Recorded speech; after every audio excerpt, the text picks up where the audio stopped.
जनसुराज अभियान के विस्तार के तहत नेत्री अर्चना चंद्र ने नवीनगर विधानसभा क्षेत्र चंद्रगढ़ पंचायत के महासू गांव में एक जनसभा को संबोधित किया। अपने संबोधन में उन्होंने जनसुराज आंदोलन की नीतियों और उद्देश्यों को विस्तार से समझाया और लोगों से आंदोलन को मजबूत बनाने की अपील की। अर्चना चंद्र ने कहा कि जनसुराज केवल एक राजनीतिक पहल नहीं बल्कि सामाजिक बदलाव का एक माध्यम है।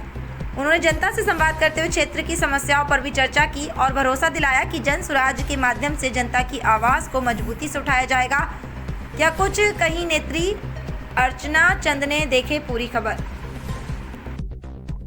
दो गठबंधन है यहाँ, आपको डराता है। भाजपा आपको कहता, भाजपा कहता है, लालू जी कहते हैं कि भाजपा आ जाएगा तो मुसलमान भाई आप खतरे में पड़ जाइएगा। आपकी लालू जी मजबूरी नहीं, और लालू जी और भाजपा क्या कहेगा कि लालू जी आ जाएंगे तो जंगल राज आ जाएगा। तो इस गुमराही में पड़कर तो 15 साल लालू जी को और 20 साल नीतीश जी को घर जा जाके सभी लोगों से हाथ जोड़ जोड़ के विनती करें। 6 महीने बाद वोट है, अभी वोट की बात नहीं है, वो वोट लेने आते हैं 15 दिन के लिए, लेकिन जनसुराज चेतना जगाने आया है, आपको स्वविवेक आपका अधिकार बनाने आया है कि वो कहता है कि लालू जी कहते हैं भाजपा तुम खतरे में हो, और भाजपा कहता है कि हिंदू अगर तुम हमको वोट नहीं दिए तो मुसलमान कब्जा कर लेगा। तुम आप लोगों को घर से बाहर लाकर प्रशांत किशोर जी की बातों को कैसे आप लोग को ठगा गया, कैसे आज तक हमारा समाज। आज मैं छोटा सा उदाहरण आप लोग को देना चाहूंगी। अब हम लोग ईद मनाने जा रहे हैं, हर साल ईद आता है, कितना हर्ष और उल्लास के साथ हर मुसलमान भाई ईद मनाते हैं। उसी तरह से अगर हिंदू में जाइए, अभी कमलेश जी होली का बात कर रहे थे, तो सारे हिंदू मिलकर होली बनाते हैं।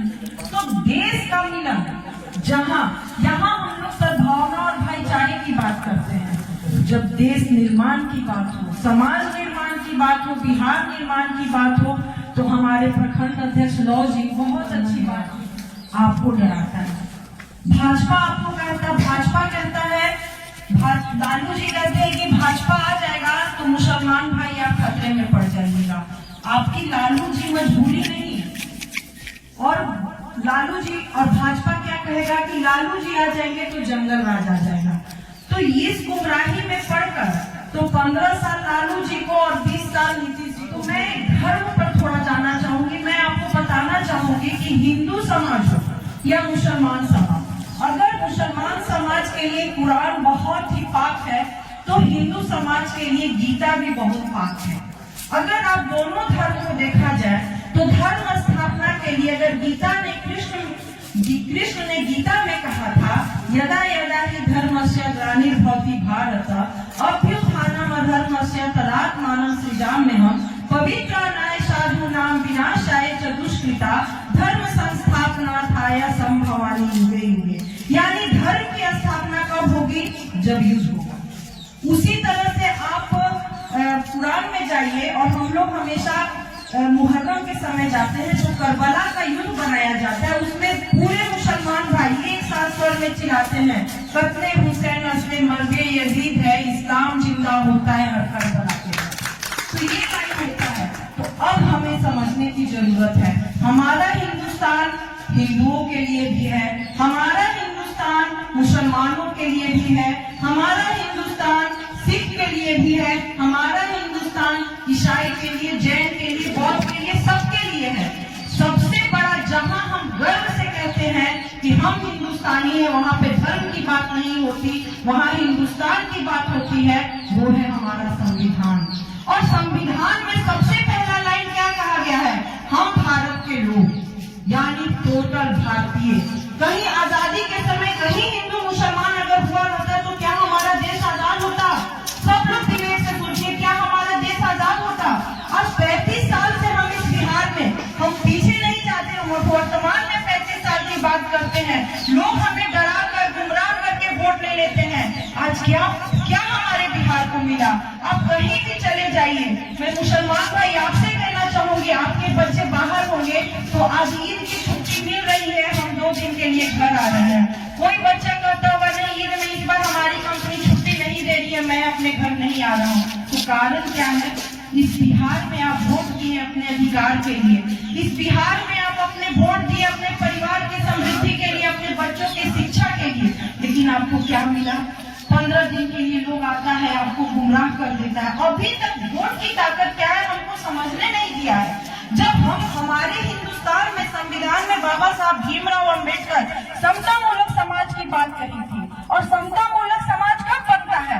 हम वोट देते हैं। आप सभी पढ़े लिखे हमारे बुजुर्ग हैं, सभी जानते हैं कि वोट की ताकत इतनी बड़ी ताकत है कि हमारा मुख्यमंत्री हो, प्रधानमंत्री हो, राष्ट्रपति हो, अगर वो भी वोट देता है तो उसकी भी गिनती 1 होती है। अगर इस गांव का भी कोई व्यक्ति देता है, अगर आप उसे गरीब समझ रहे हैं, लेकिन अगर वो भी वोट देने जाता है तो उसकी भी वोट की गिनती 1 होती है। तो समता मूलक समाज की बात हुई थी। इतना खूबसूरत हमारा संविधान है, फिर भी हमारा बिहार पिछड़ा क्यों?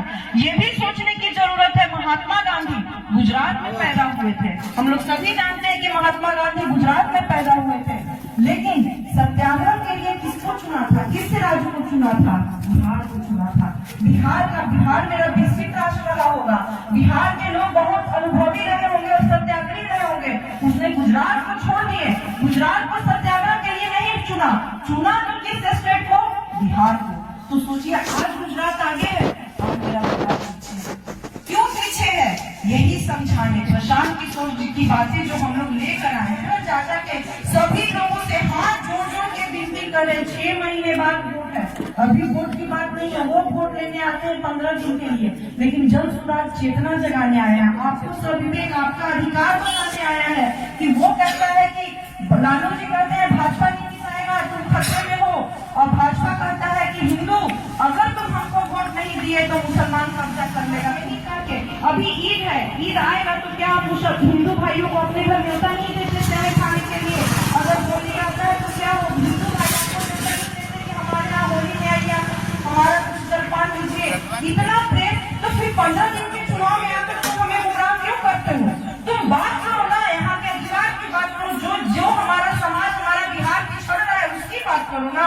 वही प्रशांत किशोर कहने आए, वो 5 बातें लेकर आए हैं, कोई भी बात वो हवा में नहीं कह रहे। जैसे भी माई बहन योजना आया है तो तेजस्वी कह रहे हैं कि माई और बहन को हम 2500 पर मंथ ये देंगे। अगर आप बिहार की पूंजी पूरा देखिएगा तो वो पूरा नहीं कर पाता है। 6 करोड़ महिला हैं, आप 2500 रुपया कहाँ से दीजिएगा? उनसे ये क्वेश्चन पूछने लायक है कि कहाँ से लाइएगा पैसा? तो जो वोट है आपका वो बिहार के खजाना की चाबी वाला वोट है।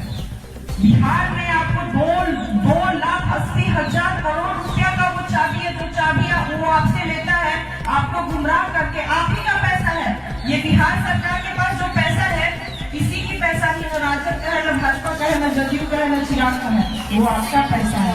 और आप वो चाबी उनके हाथ में देते हैं और आप ही के पैसा से आपका खिलवाड़ करता है। जैसे पलायन, अगर हमारे बच्चे को, हमारा बच्चा जो पलायन बाहर जा रहा है कमाने, तो 10 से 15,000 रुपया से ज्यादा पैसा नहीं कमाता। और उस पैसे की आज जो स्थिति है पूरे जगह की, जिस तरह से एक्सीडेंट हो रहा है, जिस तरह से एक हार्ट अटैक हो जा रहा है, हम घर में रहते अपने बच्चे और परिवार को नहीं संभाल पाते हैं, तो बाहर जो बच्चा है उसको कौन देखेगा? किसके भरोसे? अल्लाह के भरोसे। क्या जीवन दुखदाई नहीं उस समय होता है?